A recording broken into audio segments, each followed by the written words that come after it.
Back then, like No, for me, like, talking like that's just an obvious answer.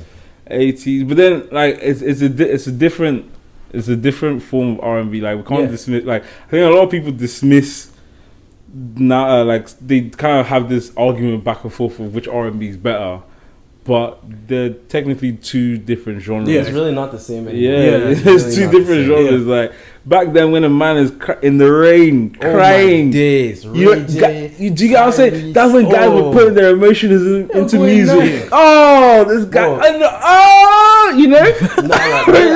I can actually assure you, there's nobody that can touch Tank. Like from now, Bro, there's nobody that can touch Tank. Bro. Tank, This guy, bro, you can see the veins popping from his chest. He's they're really just for top love. tier. You can't touch Bro, them. they were talking about touch heartbreak like it was a beautiful thing. Now you're getting guys that everyday sex. Yeah. Everyday sex.